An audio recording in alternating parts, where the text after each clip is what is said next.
Hi, my name is Sister Zonke Mdluli. I'm one of the Augustinian, originally from Otsongati, north of Durban. Hi, I'm Sister Margaret Anthony from Pietermaritzburg, an Augustinian. Hello, I'm Sister Stephen. I come from England, but I've been out here 47 years in South Africa. Good morning.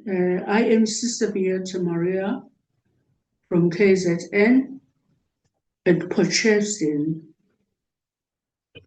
Thank you. To your question about how did we feel about the election of the new Pope, St. Leo the Great. Oh, St. Leo the 14th. It is the joy for us, really. When we heard the news, it was like unbelievable, because myself as a young sister, I had no recall of him, but I was with Sister Stephen, and she said, "Oh, I know Father Robert. I know him. He came out here some years, but she could not remember which year." And we were very happy to hear it's an Augustinian. It was a great joy for us, and we are grateful to the Lord, and also we are praying for him. I think for me, I can say, as Sister Zonke's slip of tongue said, Leo the Great, yes, a great man, meeting him, knowing what he stands for. And when I met him, I just think he is great. And so I just felt that at that moment when he came in and we saw his, first of all, the name, and we waited so long after the smoke that when it came, I ran to go and tell the others, it's an Augustinian. And when it's an Augustinian, it's kind of brought so much joy. It's brought so much joy to the community. I can't tell you what we feel, because that's the topic at the moment. And especially, it's not a pope in the Vatican, it's a pope I know. It's a pope we know, and it made such a big difference to us.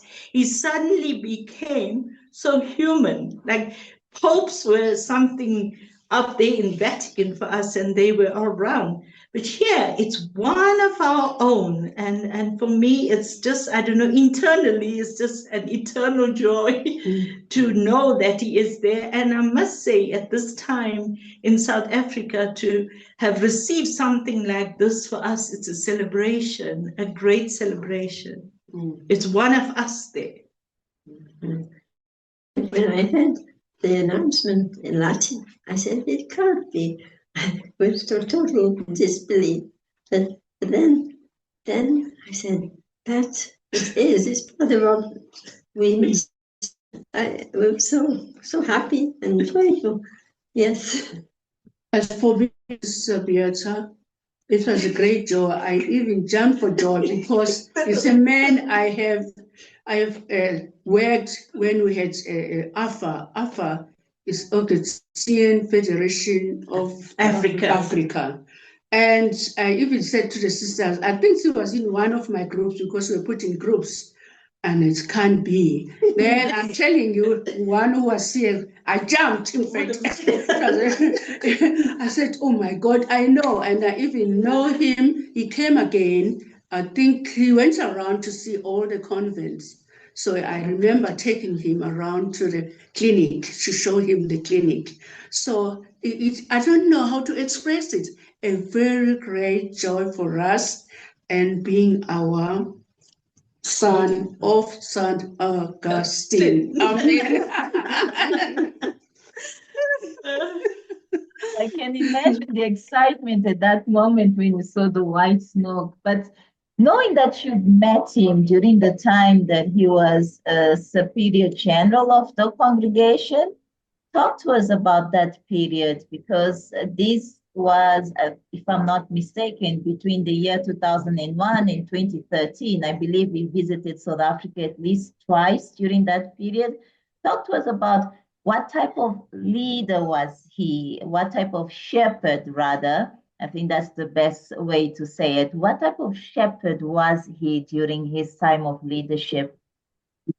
I think when I met him first, and I was at the children's home, and my first impression of him was he's a silent man. He speaks very little.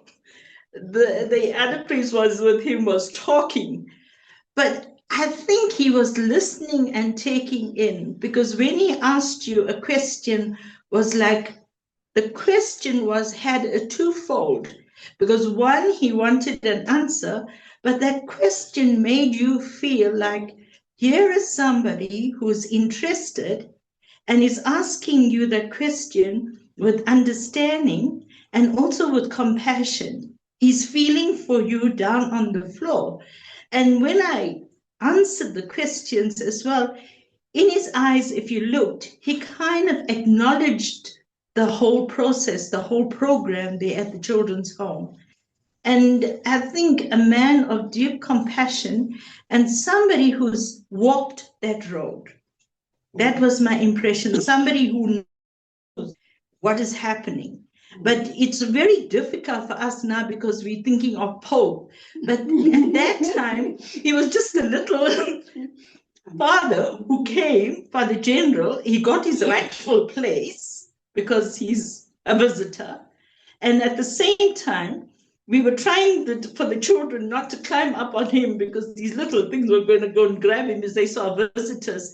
But he didn't mind. He actually didn't mind. And even the handshake he gave you, or when he hugged you, you felt there was a genuine, and I'm sure the friars as well felt that he was a man that listened.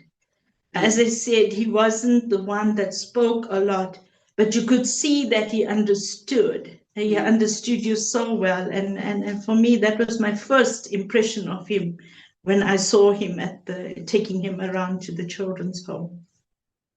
So you ask me what, I can only say that he lived his character of being an Augustinian brother, father, and a leader. That true Augustinian spirituality came down deep from within him, and you could feel it. He walked it. So he became that brother. So for us, he's still a brother, Pope, but brother first. What I can say, the Spirit has spoken. So we don't know why God chose, because that means God knows. He knows our present time and our God knows what he's going to do. He's going to be to the whole world as a Pope. We know God chose the weakest. Sometimes we can look at the character of a person, but God knows more than us. I feel that I met him twice. I felt that I could say something, although they're American when they speak, but I could listen to him, and he was also listening to us. I remember saying "Sawubona," and then he said, "Tell me how to say it." So what I mean, there is something good about him.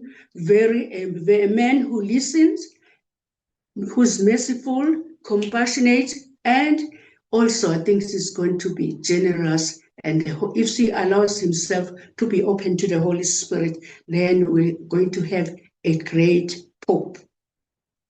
Thank you. Thank you very much. Do you remember? And when he first came to see us, he was very good.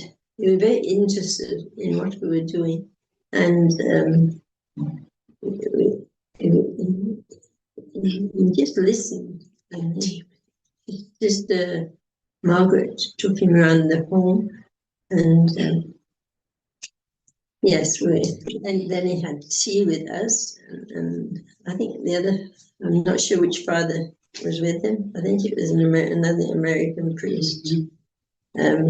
Tony was Tony, yes, I think it was Tony.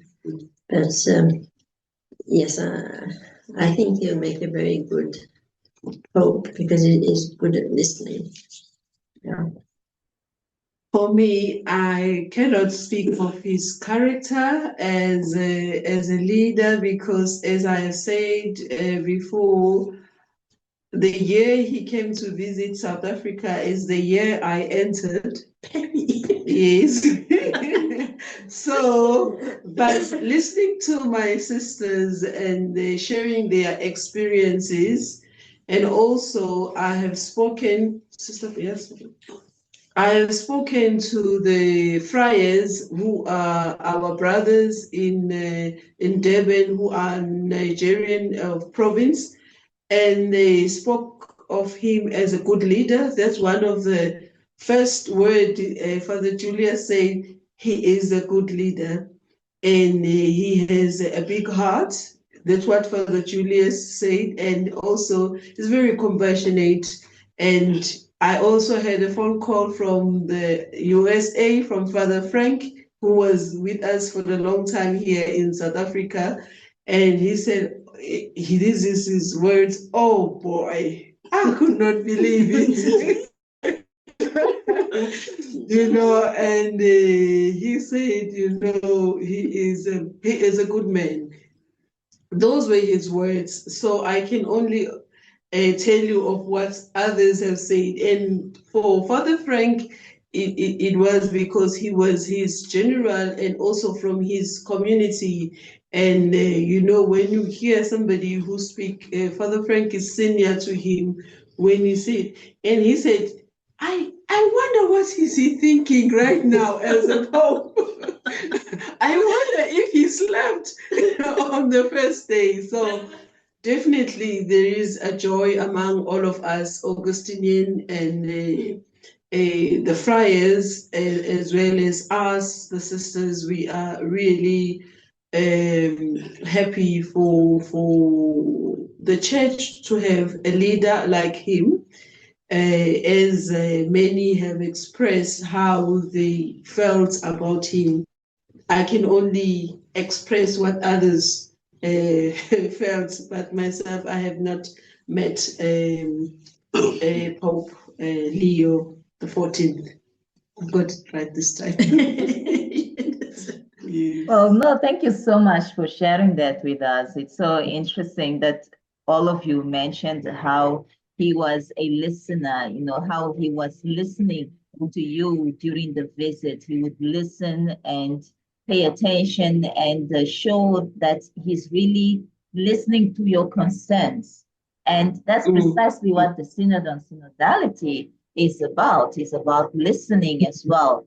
And I remember that, I was in the same room with him during the two Synod assemblies, 2023 and 2024. As a matter of fact, we were together during a press briefing in October 2023. And I love the way he answered the questions, the different questions that were posed to him by journalists, questions also related to women and the leadership position of women within the church, and the possible ordination of women. All those questions always pop up during press briefings. And I love the way he answered them.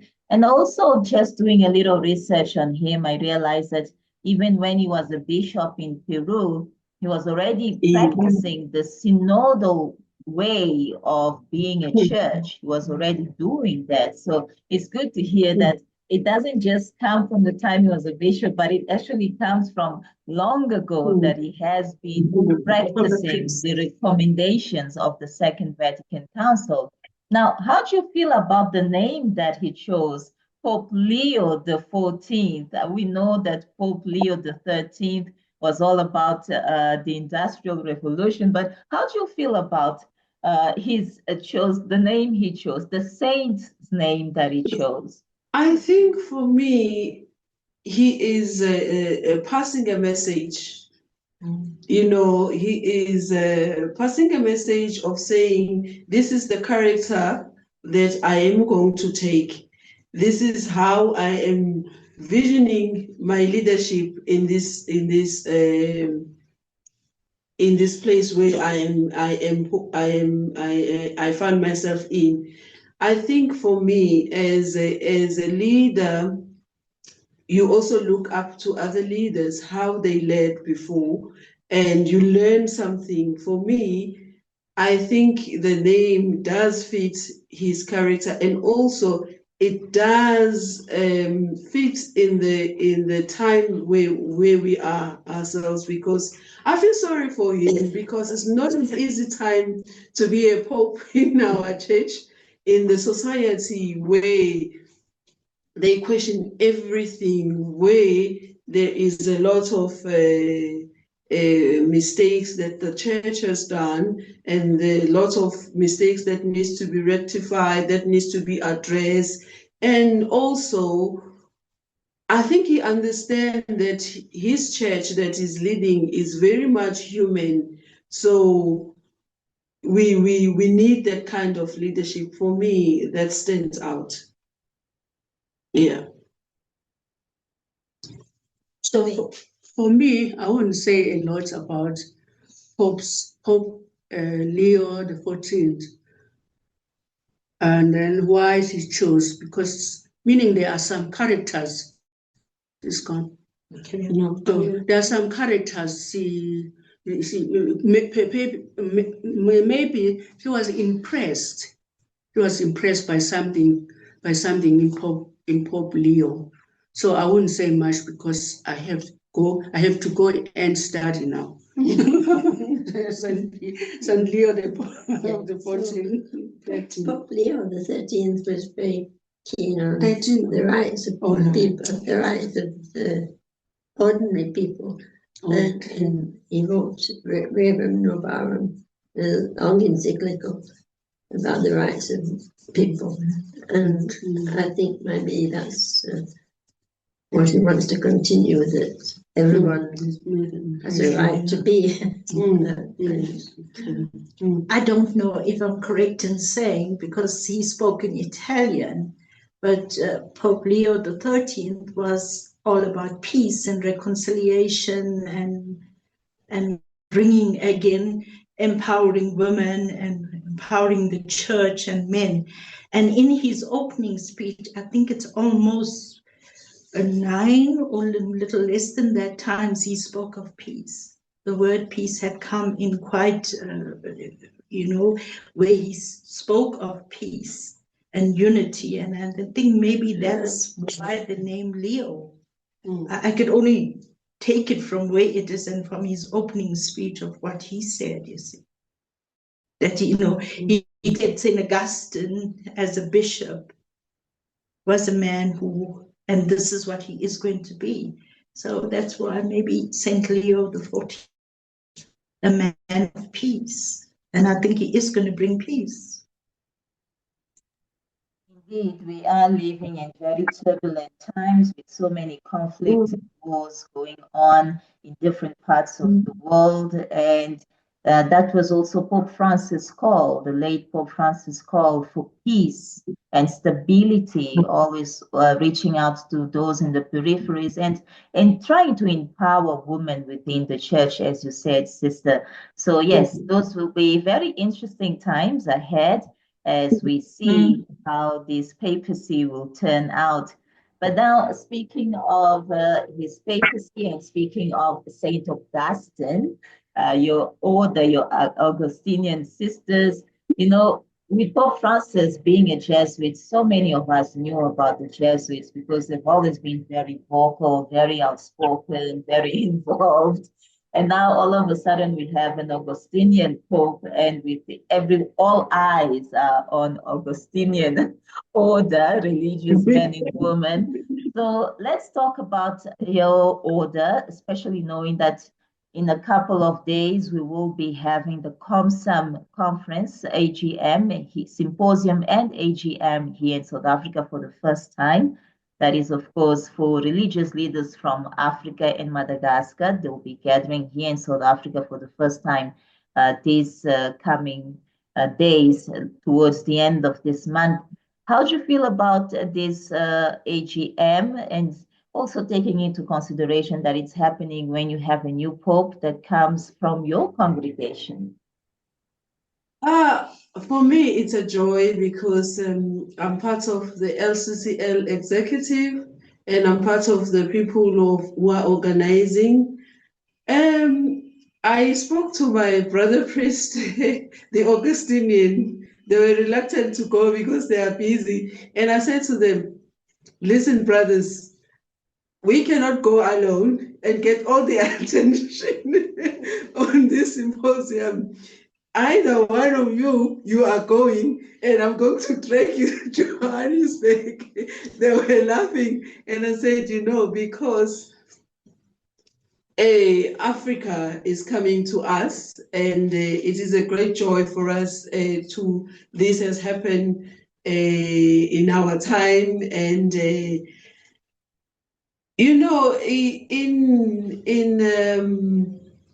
the church way. I will speak about the Augustinians, especially us, because they are friars, but ourselves, we are called Augustinian Sisters of the Mercy of Jesus. We are known as canonesses of the Augustinian Sisters. We specialize, especially we know our charism.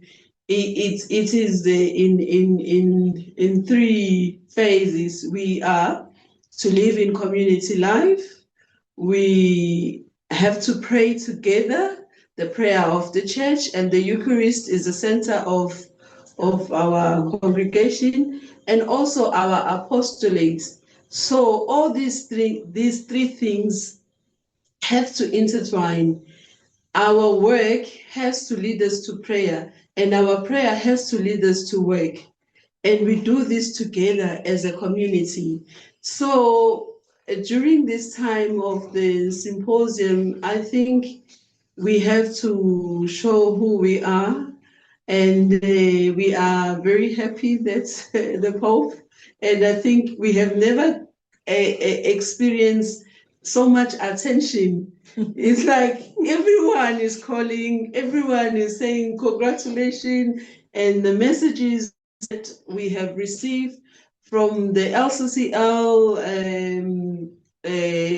members and from the priest of our diocese, some of them sent the messages of congratulations, and it's like it's us who are in the stage. Meantime, it's only Pope who is in the stage. So we are really grateful and really happy that all this is happening during this time. Yes. I think it's with the LCCL that's coming up and for all the congregations. Now, I can't speak of all of them, but I can speak for us. Numbers have actually decreased tremendously. All the congregations have just become smaller and smaller. And for us, we took quite a hit with many sisters dying, and some had to go back to where they wanted to go. So we were left with just a small group. And coming up with the Pope coming in, we're not dying. That's all I can say. We're not dying because there is our Holy Father, and all we can say is that we pray. We're praying for him, and we're praying that we will continue the work of what Sister Zonke was speaking about, the charism of mercy and love. And I think that's what the Pope stands for, that mercy of Jesus, the compassion, and the huge thing that we can actually give. And as Sister is part of the symposium that they're having in there, and so even though the number is small, but we're still involved in a lot of works of mercy in the areas that we are. We kind of like spreading, we stretched. So I think we can say to the Holy Father, please pray for us, we increase in number.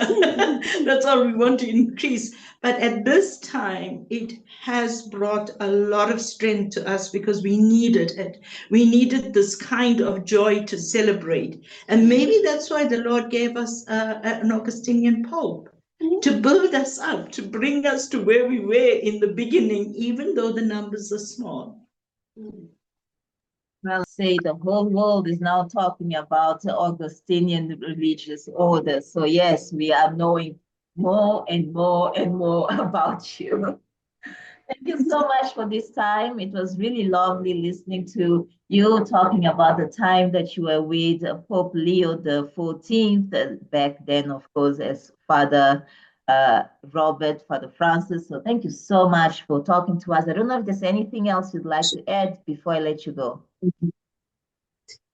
We would just like to give the Holy Father a message that from us and from those who are not here, that he is in our thoughts and prayers. And we send prayers and much, much love. And we just surround him with our prayers and love, that he will continue the work that God has begun in him. As St. Augustine says, that when you walk in the footsteps of Christ, although our hearts can be restless, they can only rest in him. Yes, we can only say we are praying for him, and we know it's not going to be easy, but we are giving him assurance that we will support him, and we will pray for him, that God may give him strength so that he will be able to lead the church into a right direction. Thank you. Thank you very much. Thank you to you for having an interview with us. Thank you.